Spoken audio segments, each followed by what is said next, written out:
नमस्कार देशवासियों, मैं जगन्नाथ कुशवाहा। आज हमारे पास दो विद्वान अधिवक्ता हमको मिले हैं। हम इनसे देश की जो राजनीति है उसमें SC ST माइनॉरिटी OBC के को ये क्या दिशा निर्देश करना चाहते हैं, ये हम इनसे जानना चाहेंगे। ये अपना परिचय देते हुए आपको अपनी बात बताएंगे। मैं ले चलता हूं आपको।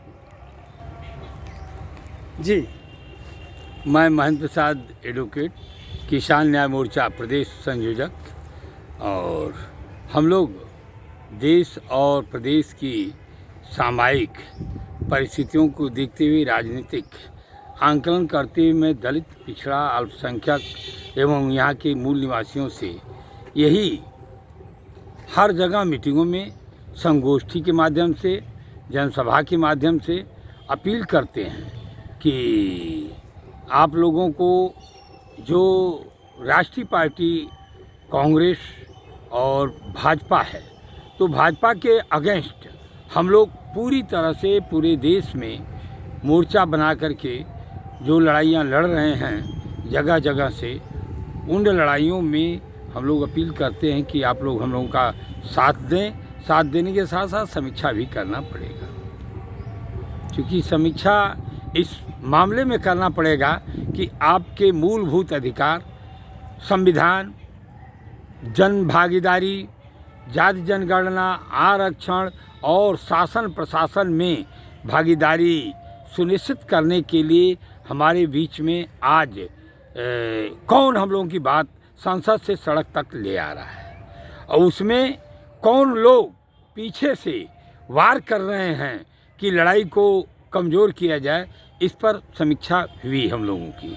उससे जो निष्कर्ष निकला वो आप लोगों के बीच में मैं रखना चाहूँगा कि साथियों, कांग्रेस पार्टी के अगुआ माननीय राहुल गांधी जी ने जो अपना क्लियर कट मैनिफेस्टो रख दिया चुनाव में, चाहे मध्य प्रदेश के चुनाव में हो, गुजरात के चुनाव में हो, राजस्थान के, यानी हर, चाहे आंध्रा का चुनाव हो, कर्नाटक का चुनाव हो, सब में रखा और सब में भारतीय जनता पार्टी को मुँह खानी पड़ी मुद्दा और सिद्धांतों के आधार पर। अंत में भारत का प्राइम मिनिस्टर जब हिंदू मुस्लिम करके बाकायदे बस केवल नफरत की राजनीति करके सत्ता की सियासत में पहुंच करके सत्ता का दुरुपयोग कर करके आज बैठे हुए हैं। यह देश के लिए, राहुल गांधी ने कहा, ये आर्थिक के साथ साथ संवैधानिक संकट खड़ा हो गया है देश के सामने। संविधान हमारा रहेगा तब तो हम भारत के मूल निवासी, भारत के जो पिछड़े हैं, दलित हैं, अल्पसंख्यक हैं और जो गरीब गुरबा हैं, इनकी हम रक्षा कर पाएंगे इस संविधान से। वरना जब ये केवल अपनी एक धार्मिक ग्रंथ के चक्कर में पूरे हिंदुस्तान में नफरत की राजनीति जो क्या बोलते हैं कि बांट दिए हैं, रहता फैला दिए हैं, रहता जब जलेगा, विस्फोट होगा, तो देश का बहुत बड़ा नुकसान होने जा रहा है। भागीदारी तो सबसे अच्छा भाजपा ही दे रही है सबको, दलित को और पिछड़ों को। भाजपा भागीदारी नहीं दे रही है। भाजपा क्या भागीदारी दे रही है? अपना एजेंडा लागू कर रही है। माननीय अनुप्रिया पटेल जी अकेले जाकर के क्या अपनी पॉलिसी तय कर लेंगी? आप बताइए, क्या ये आपके माझी कर लेंगे? क्या नीतीश जी अपने ओथवा पर किए हैं? क्या चंद्रबाबू नायडू के नीति और सिद्धांत को भारतीय जनता पार्टी मान रही है? अरे कहाँ से आप बात कर दिए। आपने लोकसभा के चुनाव के बाद देखा, भारतीय जनता पार्टी ने माननीय प्रधानमंत्री नरेंद्र प्रसाद मोदी को अपना पार्लियामेंट्री नेता नहीं चुना। उसके पहले एक बुजुर्ग नेता नीतीश कुमार जी और चंद्रबाबू नायडू ने कहा कि हम लोग समर्थन देते हैं मोदी जी को। यानी मोदी जी की वही बोतल, वही शराब वही बोतल बदल गई, बोतल भी नहीं बदली। लोकसभा अध्यक्ष वही, वित्त मंत्री वही, प्रधानमंत्री वही, होम मिनिस्टर वही, बाबा साहब का अपमान करने वाला वही। अरे धन्य है क्या। तो अब हमको ये कहना पड़ेगा कि मनुस्मृति को लागू करने में माननीय नीतीश जी, चंद्रबाबू नायडू, अनुप्रिया पटेल और सुरेश माझी और तो और A.K. शिंदे और तो और शरद पवार का भाई भतीजा क्या नाम है उसका महाराष्ट्र में नाम नहीं याद पड़ रहा है, वो अजित पवार और तो और कहाँ क्या कहा जाए। यानी मनुस्मृति लागू करने के लिए बाकायदे मोदी को खुला समर्थन दिया गया। और छद्मवेश से अब आपको बता दें, आपके चैनल को मैं धन्यवाद दूंगा कि मैं बता दूं कि 4 जून के बाद जब सरकार बनने की बात आई तो आपके ममता बनर्जी जी, माननीय अखिलेश जी, माननीय अरविंद केजरीवाल जी, जो लोकसभा में राहुल जी ने स्पीकर के चुनाव लड़ने की बात किया, सबने टांग खींच लिया शरद पवार तक, उद्धव ठाकरे तक। यानी छद्मवेश से बैठा हुआ इन लोगों के अंदर भी कांग्रेस के साथ खुलकर खड़ा नहीं हुआ। नहीं, राहुल गांधी झुकते नहीं। लोकसभा अध्यक्ष में फैसला हो जाता भारत की तकदीर का कि नफरत की राजनीति चलेगी, संविधान रहेगा कि मनुस्मृति रहेगी। साथियों, बड़ा विकट समस्या आ गई है कांग्रेस के समक्ष। कांग्रेस कही कि जब जब कांग्रेस कमजोर हुई, आरएसएस और सांप्रदायिक शक्तियाँ बढ़ीं, जिसकी लड़ाई 2004 से लेकर के 14 तक राहुल गांधी ने कहा हमारी बातों को, हमारी विचारों को परख लो भारत के लोगों। यदि मैंने 4 से राजनीति शुरू किया है तब से लेकर के आज तक मैंने जो कहा वो सही है। क्या मैं मान लूँ अखिलेश जी को? अखिलेश जी उत्तर प्रदेश में यदि जिसको बनना होगा वह नाक रगड़ना पड़ेगा कांग्रेस के पास। उनको यदि मुख्यमंत्री बनना है, तेजस्वी को मुख्यमंत्री बनना है तो कांग्रेस के साथ नाक रगड़ करके रहना पड़ेगा, हाथ जोड़ के रहना पड़ेगा, क्योंकि कांग्रेस ने अपना सेकुलर फिगर एकदम स्पष्ट रखा है। माननीय अखिलेश जी, आप तो अरविंद केजरीवाल का गए थे प्रचार करने। उत्तर प्रदेश और बिहार में कांग्रेस का क्या है? कांग्रेस का मैनिफेस्टो है, कांग्रेस की नीति है, कांग्रेस की विचारधारा की लड़ाई है। इनके पास विचार, कांग्रेस के पास सबसे बड़ा संविधान है, कांग्रेस के पास सबसे बड़ा विचारधारा है, कांग्रेस के पास भारत की जनगणना है, कांग्रेस के पास गरीबों आदिवासियों को स्टीम पावर, मेन पावर में, संगठन में और हर प्रदेश को पिछड़ा दलित को सौंपने की बात को राहुल गांधी ने कह दिया है। राहुल गांधी ने कही तो है, लेकिन आज क्या देश के अंदर जो कांग्रेस का संगठन है उसमें दलित, पिछड़ा, अल्पसंख्यक मेन स्ट्रीम में है? मैं आपसे, आपके चैनल के माध्यम से आपको बता देना चाहता हूं कि उत्तर प्रदेश में माननीय अखिलेश जी ने, माननीय राहुल जी ने पूरे भारत में अपने मेन स्ट्रीम कांग्रेस में संशोधन करना स्वीकार कर लिया और संशोधन करने में अपना 2 कदम आगे भी बढ़ाया। उत्तर प्रदेश और बिहार को बताइए। मैं उत्तर प्रदेश की बात कर रहा हूं कि अति पिछड़ा का संगठन कोई मनोज यादव को दिया है और अनुसूचित जाति, अनुसूचित जनजाति का चेयरमैन उत्तर प्रदेश का कोई बावरिया को बनाया है।